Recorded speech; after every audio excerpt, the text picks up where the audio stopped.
तो आइए देखते हैं क्या कहा, कुंडली में कितना विद्युत वाहक बल उत्पन्न होगा फ्लक्स परिवर्तन के कारण। कुंडली में उत्पन्न विद्युत वाहक बल E इक्वल क्या कहा, minus delta phi B upon क्या कर दिया, अपान डेल्टा टी कर दिया। ठीक है, अगर कुंडली में फेरों की संख्या, ये आपका आ गया कितने फेरे के कारण, एक फेरा के कारण कुंडली पर लगने वाला क्या है, विद्युत वाहक बल है। एन फेरा के कारण कितना, एन फेरों के कारण कुल विद्युत वाहक बल लगेगा। ये यहां से आपका ई आपका कितना आ जाएगा, minus N delta phi B upon क्या हो गया, डेल्टा टी। और यहां पे प्रेरित धारा कितनी आ जाएगी, प्रेरित धारा आई इक्वल होता है V बटे R, और यहाँ पे V आपका किसके बराबर है, E के बराबर है, क्योंकि विद्युत वाहक बल पोटेंशियल डिफरेंस, और V क्या क्या कहा, विद्युत वाहक बल। तो आपकी प्रेरित धारा I E का मान कितना आ रहा है, minus N delta phi B upon delta t बटे क्या हो गया, बटे में आर हो गया। तो प्रेरित धारा आपकी क्या हो गई, minus delta N phi B upon क्या हो गया, आर इंटू क्या हो गया, डेल्टा टी हो जाएगा। ठीक है, और यहां से आप क्या कर दो, आवेश निकाल लो, धारा गुणे समय। तो यहां से आपका आ जाएगा प्रेरित आवेश, और ये क्या होता है, आवेश बराबर धारा गुणे क्या हो गया, समय हो गया। तो आवेश हो जाएगा आई इंटू क्या हो जाएगा, डेल्टा टी, इधर मल्टीप्लाई कर दिए आप, तो इधर आपका क्या बचा, इधर आपका बच गया minus n del phi B बटे क्या हो गया, आर हो गया। ठीक है, और यहां से आपका ये आ गया कितना, ये आपका क्या क्या निकल गया, ये निकल गया प्रेरित आवेश, और प्रेरित आवेश आपका आ गया, प्रेरित आवेश, प्रेरित आवेश को किससे दिखाओगे, Q से, आई टी, इधर क्या हो गया, एन फाई बी, कुंडली के मान में कुल चुंबकीय फ्लक्स में परिवर्तन, यहाँ पे आ गया, जो नीचे हमने आपको कराया था पिछले वीडियो लिंक में, कुंडली के कुल फ्लक्स के मान में परिवर्तन, कुल फ्लक्स के मान में परिवर्तन बटे क्या हो गया, आर, कुंडली का प्रतिरोध आ गया, कुंडली का ये क्या आ गया, प्रतिरोध आ गया। ठीक है, अब हम लोग देखेंगे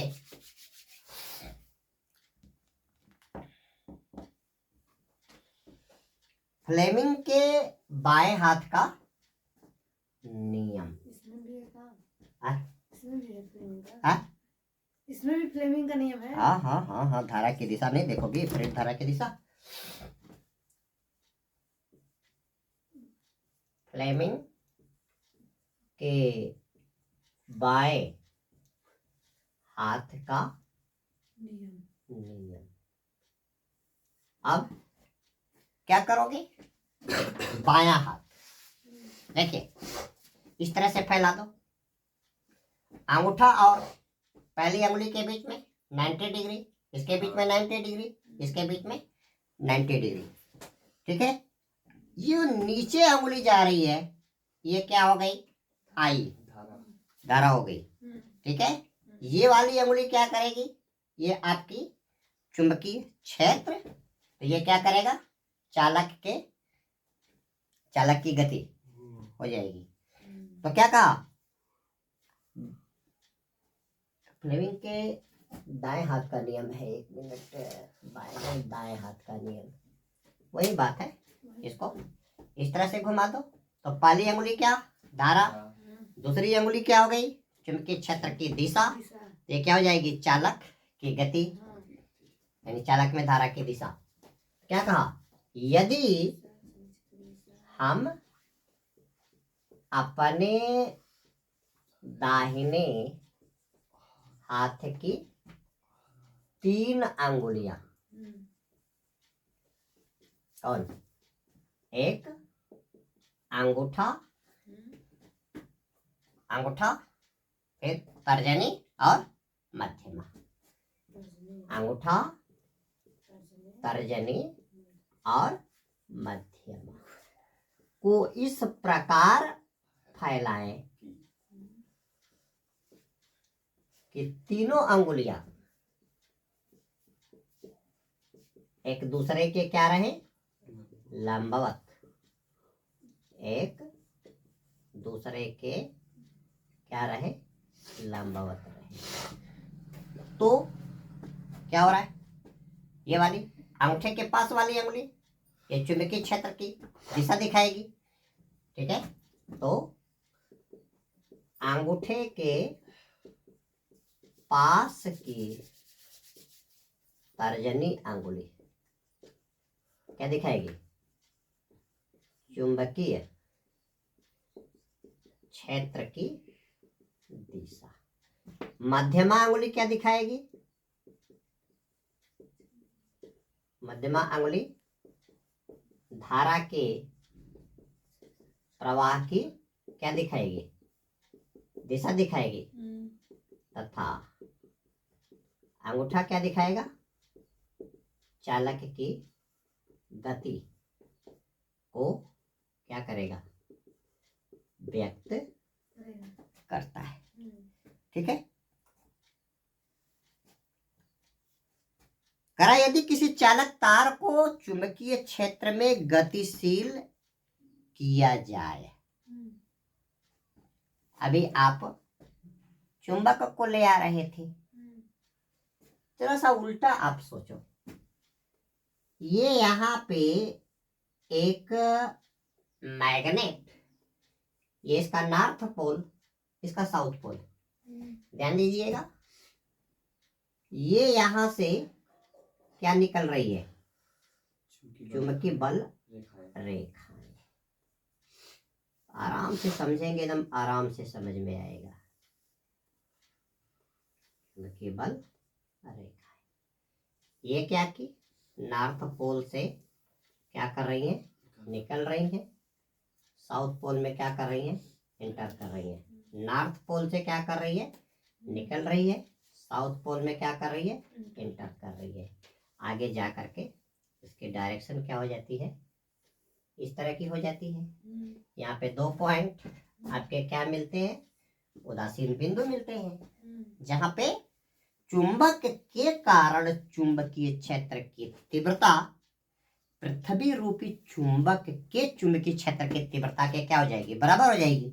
यहाँ पे एक चीज देखेंगे कि चुंबक का नॉर्थ पोल हमेशा उत्तर की तरफ रहता है, साउथ पोल हमेशा दक्षिण की तरफ रहता है, लेकिन पृथ्वी रूपी चुंबक का नॉर्थ पोल किधर रहता है, दक्षिण की तरफ रहता है, और पृथ्वी रूपी चुंबक का साउथ पोल किधर, उत्तर की तरफ।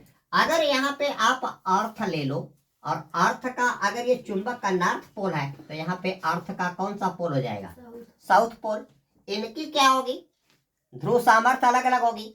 इसकी ध्रुव सामर्थ्य क्या आ रही है, इसकी ध्रुव सामर्थ्य प्लस में आ रही है, तो इसकी ध्रुव सामर्थ्य किस में आ जाएगी, माइनस में आ जाएगी, और ये एक दूसरे के क्या करेंगे, अपोजिट काम करेंगे। यानी कि पृथ्वी एक ऐसा चुंबक है। क्यों चुंबक है? क्योंकि पृथ्वी के क्रस्ट में, पृथ्वी के क्रोड में अयस्क का बहुत बड़ा भंडार है। किसका? मैग्नेटाइट का, Fe3O4 फेरोसो फेरिक ऑक्साइड।